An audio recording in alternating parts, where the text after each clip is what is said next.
Captain Ethan Hawke gritted his teeth as he wrestled with the controls of his small scout ship, the Stargazer. Alarms blared throughout the cockpit, warning lights flashing in angry red as the vessel plummeted towards the surface of an uncharted planet. "Fucking hell," he muttered, his knuckles white as he gripped the control yoke. "Come on, baby. Don't fail me now." The ship shuddered violently, pieces of the hull breaking off as it entered the planet's atmosphere. Ethan's mind raced, trying to recall his emergency landing procedures. He'd never actually had to use them before, until now. "Mayday! Mayday! This is Captain Ethan Hawke of the Terran Exploration Fleet. My ship has suffered catastrophic failure, and I'm going down on an uncharted planet in the Epsilon Eridani system. Coordinates are..." He rattled off the last known position before the ship's navigation system went dark. Ethan doubted anyone would hear his distress call, but he had to try. The Stargazer was far off its planned route, sent to investigate an anomalous energy signature that had piqued the interest of Fleet Command. As the ground rushed up to meet him, Ethan braced for impact. "Well, shit," he said, a wry smile on his face. "This is gonna hurt." The Stargazer slammed into the planet's surface with a bone-jarring crash, skidding across strange blue vegetation before coming to rest at the base of a hill. Silence fell over the wreckage, broken only by the hiss of escaping gases and the crackle of small fires. Inside the cockpit, Ethan groaned and blinked away the stars dancing in his vision. He tasted blood in his mouth and felt a sharp pain in his ribs. Probably broken, he thought grimly. With shaking hands, he unbuckled his harness and stumbled out of the ruined ship. The air was breathable, thankfully, though it had a strange, sweet scent that made him slightly dizzy. Ethan took a few unsteady steps before collapsing to his knees, coughing up blood. "Fuck me," he wheezed, wiping his mouth. Some vacation this turned out to be. As his vision cleared, Ethan took in his surroundings. The sky above was a pale yellow, dotted with wispy purple clouds. The ground beneath him was covered in a carpet of bluegrass-like plants, swaying gently in a warm breeze. In the distance, he could see what looked like a forest of tall, spindly trees with iridescent leaves. It was beautiful in an alien way. But Ethan knew better than to let his guard down. Who knew what kind of predators or dangerous flora might be lurking nearby? He staggered back to the Stargazer, rummaging through the wreckage for anything useful. His emergency kit was still intact, thankfully. Food rations, water purification tablets, a basic medical kit, and a compact energy pistol. It wasn't much, but it would have to do.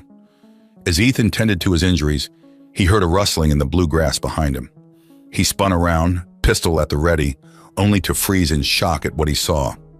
Emerging from the vegetation were several humanoid figures, each about 5 feet tall with slender builds and skin in various shades of lavender and indigo.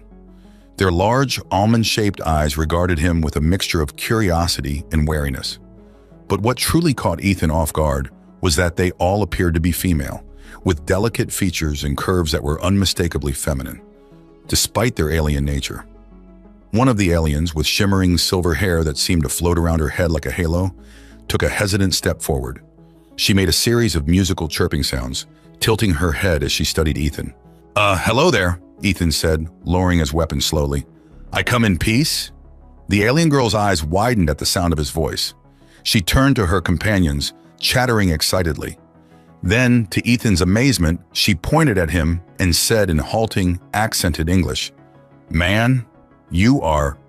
man." Ethan blinked in surprise. "Yeah, that's right. I'm a man. A human man. How do you know English?" The alien girl smiled, revealing pearly white teeth. "We learn from old records. Never see real man before. Only pictures." As the other aliens crowded around, their eyes roving over Ethan's body with undisguised fascination, he couldn't shake the feeling that he'd just stepped into a very strange situation. "Well, ladies," he said with a nervous chuckle, "I think we've got a lot to talk about."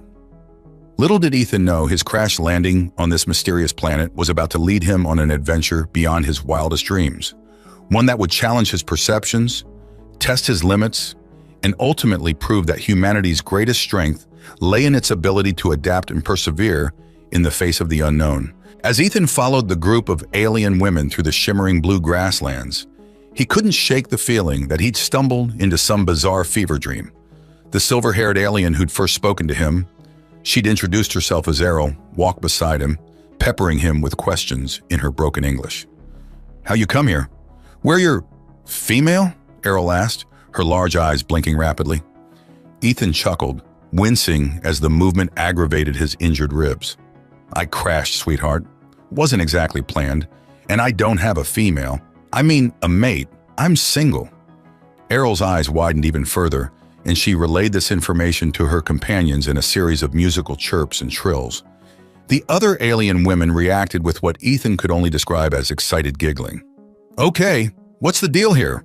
Ethan asked, growing suspicious. "Why are you all so interested in me being a man? And where are all the men of your species?" Errol's expression grew serious. "No men here, only us. We are, how you say, collection. For Krolax." "Collection," Ethan repeated, confused. Then it hit him. "Wait, you mean like a harem?" Errol nodded, her cheeks flushing a deeper shade of lavender. "Yes, harem, but Krolax not taste us yet. We are pure?" Ethan's eyebrows shot up. "You're telling me you're all virgins? And this Krolax guy just keeps you here?" The alien women exchanged glances, clearly embarrassed. One of them, with skin like polished jade, spoke up in halting English. "Krolax say, waiting for special time. We fear that time comes soon." Ethan felt a mixture of anger and protectiveness surge through him. "That's fucked up! You're not objects to be collected and used." Before anyone could respond, a piercing shriek echoed across the grasslands. The alien women froze, their eyes darting around in fear. "What the hell was that?" Ethan asked, reaching for his energy pistol. "Sky Reaver," Errol whispered, her voice trembling. "Very dangerous. We must hide." The group hurried towards a nearby copse of iridescent trees. As they ran, Ethan caught sight of a massive winged creature soaring overhead. It had a serpentine body easily 100 feet long, with multiple sets of leathery wings and a head bristling with sharp gleaming teeth. "Holy shit, Maya," Ethan muttered as they ducked under the cover of the trees. "That thing looks like it could eat a shuttle for breakfast." Once they were safely hidden, Errol turned to Ethan with a worried expression. "You not safe here. Krolax returns soon. If he finds you—" "Let me guess," Ethan said grimly. "He won't be too happy about a human man crashing his little virgin paradise?" Errol shook her head. "Krolax, very cruel. He'd kill you for sure." Ethan sighed, running a hand through his disheveled hair. "Well, isn't this just peachy? Stranded on an alien planet, surrounded by beautiful women I can't touch, with a possessive space pimp and man-eating flying serpents to deal with? Just another day in the life of Ethan Hawke, I suppose." The jade-skinned alien who had spoken earlier stepped forward. She introduced herself as Naya and spoke to Errol in their native tongue, gesturing animatedly. "What's she saying?" Ethan asked. Errol hesitated before responding. "Naya say, we help you, hide you from Krolax, teach you our ways. Maybe, you help us too?" Ethan raised an eyebrow. "And why would you do that? Won't you get in trouble?" The alien women exchanged glances, a silent communication passing between them. Finally, Errol spoke again, her voice soft but determined.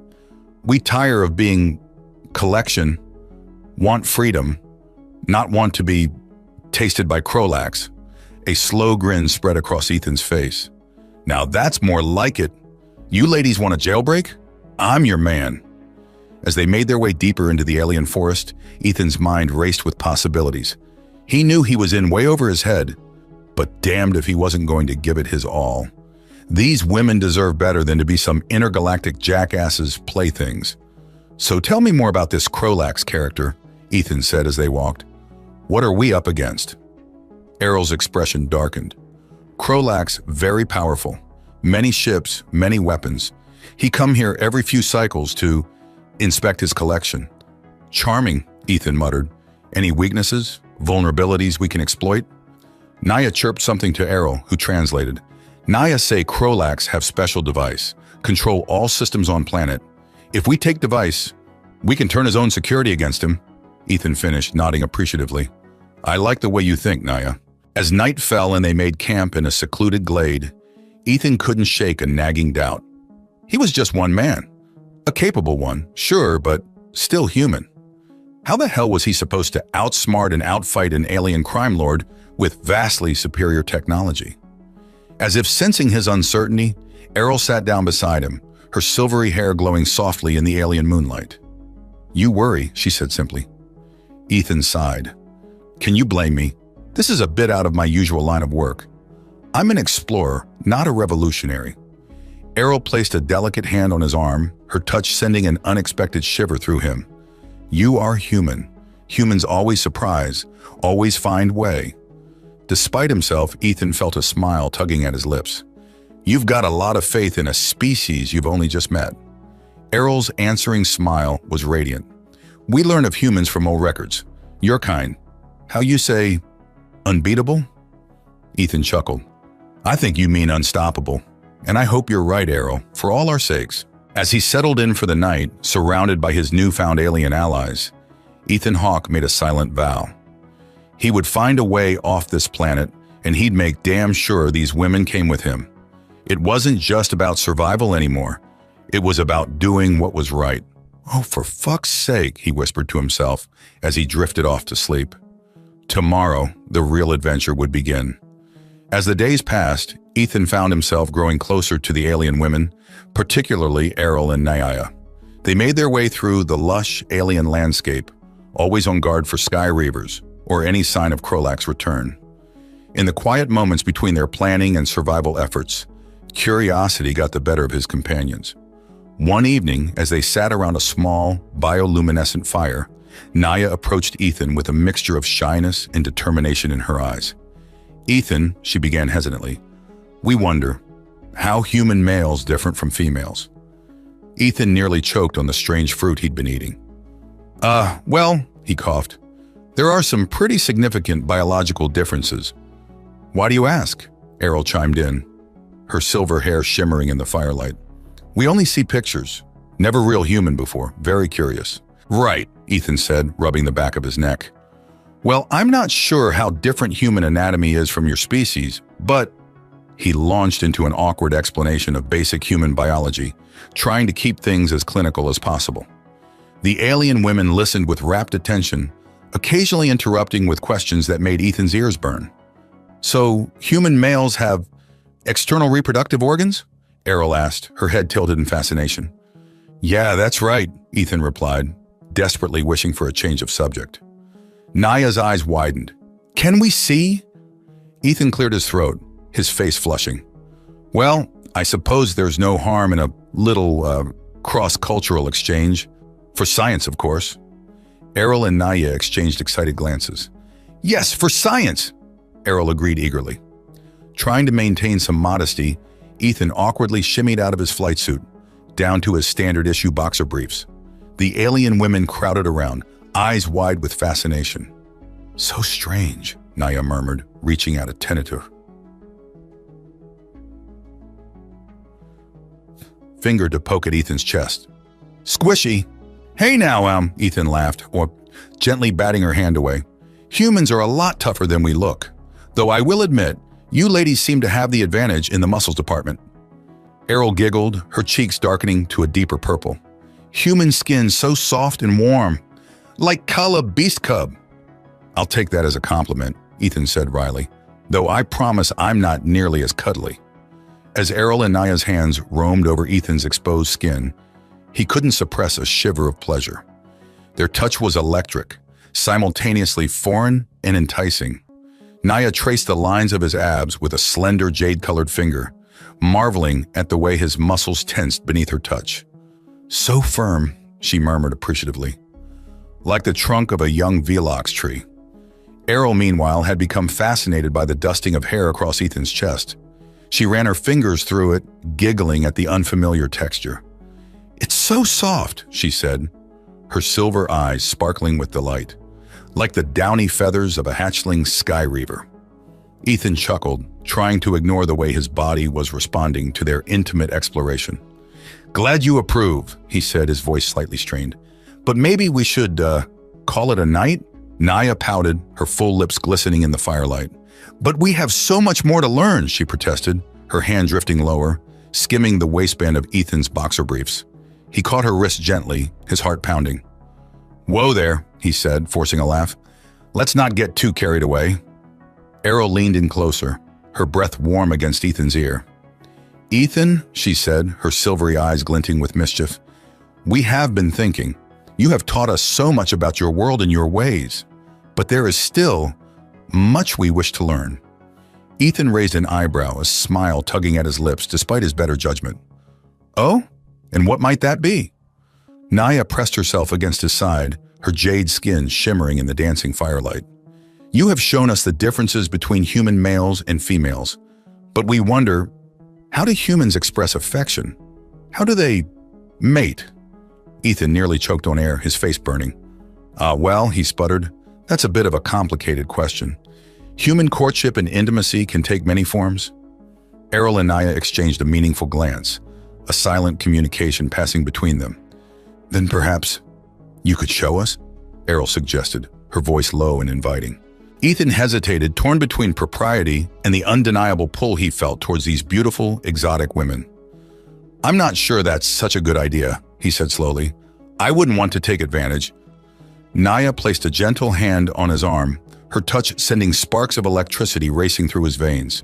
"You would not be taking advantage, Ethan. We are curious. We want to learn. And we trust you."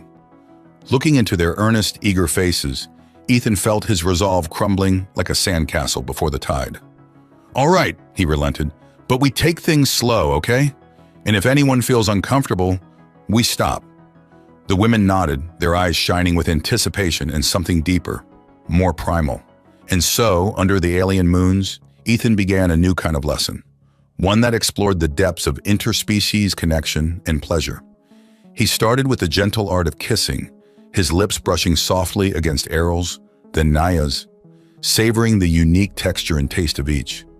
They responded eagerly, their tongues darting out to explore, to tease, to tantalize.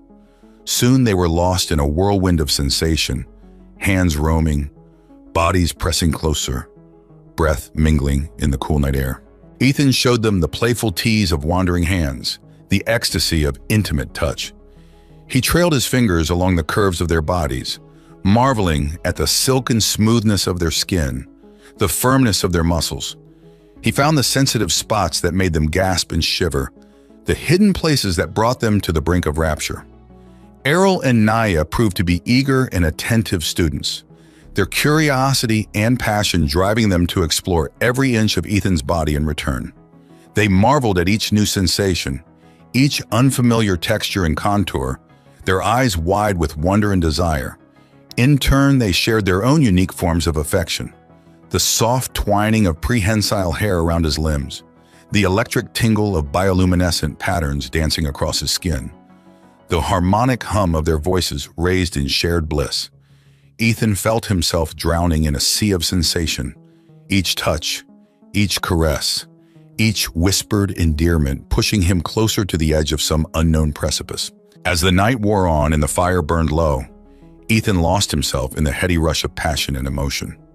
For the first time since crashing on this strange, wondrous planet, he felt truly alive, truly connected to another being, or in this case, two. Their bodies moved together in a primal dance, a symphony of sighs, moans, and whispered pleas for more, always more. Under the watchful gaze of the alien moons, Ethan let himself forget about the dangers that lurked beyond their little oasis of passion and discovery. For now, he simply reveled in the feel of Errol and Naya's bodies against his, in the slide of skin against skin, in the heat of their breath and the salt of their sweat. He lost himself in the symphony of their sighs and moans, in the knowledge that he was forging a bond that transcended the boundaries of species and culture. As the first rays of the alien sun began to paint the sky in shades of lavender and gold, Ethan pulled Errol and Naya closer, their limbs intertwining, their hearts beating as one. He knew that whatever the future held, he would never forget this night, this moment of perfect connection and understanding. As the first rays of the alien sun painted the sky in shades of lavender and gold, Ethan stirred from his slumber, his body still intertwined with Errol and Naya's. He smiled softly, remembering the passion and tenderness they had shared the night before, the way their bodies and souls had connected on a level he had never known was possible. Errol's eyes fluttered open, her silver hair cascading over Ethan's chest like a shimmering waterfall. "Good morning," she murmured, her voice still heavy with sleep and satisfaction. Naya stretched languidly, her jade skin glowing in the soft light of dawn. "That was incredible," she said, a mischievous grin playing at the corners of her mouth. "I had no idea humans were so skilled in the arts of pleasure." Ethan chuckled, pulling them both closer. "I'm pretty sure it takes two, or in this case, three, to tango," he said, pressing a gentle kiss to each of their foreheads. As they lay there, basking in the afterglow of their love-making, Errol and Naya exchanged a meaningful glance. "We should tell the others," Errol said softly, her fingers tracing idle patterns on Ethan's chest. Naya nodded, her expression turning thoughtful. "They deserve to know the truth about humans, about the connection we've found with Ethan." Ethan felt a flutter of nervousness in his stomach. "Are you sure that's a good idea?" he asked, his voice tinged with concern. "I don't want to cause any trouble or jealousy among your people." Errol shook her head, her eyes shining with conviction. "No, Ethan. What we have discovered with you is too precious, too important to keep hidden. The others need to know that there is more to life than being Krolax's playthings, that true intimacy and love are possible." As the sun climbed higher in the alien sky, Errol and Naya gathered the other women of their village in a secluded glade, their faces flushed with excitement and trepidation. "Sisters," Errol began, her voice trembling slightly, "we have something to share with you, something that will change the way you see the universe forever." The women murmured amongst themselves, their eyes wide with curiosity. Naya stepped forward, her jade skin glowing in the dappled sunlight. "Last night, Ethan showed us the true meaning of intimacy, of connection between beings. It was unlike anything we've ever experienced before." At first, there were gasps of shock and disbelief. "You laid with a human?" one woman asked, her voice a mix of awe and envy. "What was it like?" Errol and Naya exchanged a knowing smile, their cheeks darkening with the memory of passion. "It was indescribable," Errol said softly, her fingers unconsciously tracing the curve of her hip. His touch, his kiss, the way he made us feel. It was as if our souls were merging, becoming one. The women leaned in closer, their eyes sparkling with a newfound hunger. Can we also experience this with Ethan?" a petite lavender-skinned beauty asked, her voice barely above a whisper. Naya nodded, her smile widening. "That's why we've gathered you here.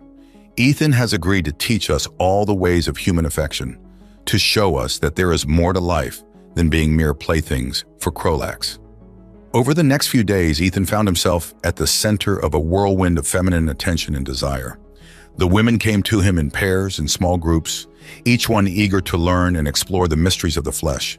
He took them to secluded spots in the forest, to hidden caves and shimmering pools, where he guided them through the tender arts of touch and taste. He showed them how to use their hands, their lips, their tongues, to bring each other to the heights of ecstasy, to tease and tantalize until their bodies were singing with pleasure. The women were quick and eager learners, their natural sensuality and curiosity making them apt pupils in the school of love. They discovered the joys of soft caresses and passionate kisses, of playful nips and soothing licks. They learned to read each other's bodies like maps, to find the secret spots that made their lovers gasp and moan with delight. As the weeks turned into months and the months into years, Ethan and his alien companions lost themselves in a blissful haze of love and exploration. They spent long, languid days in each other's arms, their bodies intertwined in a dance of desire and affection. They discovered new heights of pleasure, new depths of emotional connection. They shared their hopes and dreams, their fears and desires, baring their souls even as they bared their skin. In the warmth of each other's embrace, they found a sense of belonging, of home, that transcended the boundaries of species and culture. But even as they reveled in their newfound intimacy, the specter of Krolax's return loomed ever closer. Ethan knew that their idyllic existence could not last forever, that sooner or later they would have to face the cruel reality of their situation. And so in the quiet moments between their passionate encounters, Ethan and his lovers began to plan and scheme. They huddled together in the flickering light of the bioluminescent trees, their voices low and urgent as they discussed possible escape routes and strategies. "We could sabotage his ship," Naya suggested, her brow furrowed in concentration. "Plant a virus in the computer system, make it seem like an accident. Or we could stage a revolt," Errol chimed in, her eyes flashing with determination. Rally the other women, take Krolax by surprise when he least expects it. Ethan listened to their ideas, his heart swelling with pride and love for these brave, brilliant women. He knew that the road ahead would be long and perilous, that they would have to call upon every ounce of their strength and cunning to survive. And so, as the sun set on another perfect day, Ethan gathered Errol, Naya, and the others close, his arms encircling them in a fierce, protective embrace. Together, he said, his voice ringing out with determination and hope, we will find a way to be free, and when we do, the universe will tremble before the power of our love. The women cheered, their voices rising in a chorus of joy and defiance. They clung to each other, their bodies pressed close, their hearts beating as one. Years turned into decades as Ethan and his alien lovers lost themselves in the blissful haze of passion and discovery. They explored each other's bodies and minds, forging an unbreakable bond that transcended the boundaries of species and culture. But even as they reveled in their newfound intimacy, the specter of Krolax's return loomed ever closer. They knew that their idyllic existence could not last forever, that sooner or later they would have to face the cruel reality of their situation. And so they planned and prepared, stockpiling supplies and scouting out potential escape routes. Ethan taught the women the basics of human technology and tactics, while they shared with him the secrets of their own diverse cultures and abilities. When the fateful day arrived, they were as ready as they could be. Krolax's ship descended from the sky like a harbinger of doom, its hull gleaming with malevolent intent. The alien merchant emerged from the vessel, his eyes widening in shock and rage as he beheld the scene before him.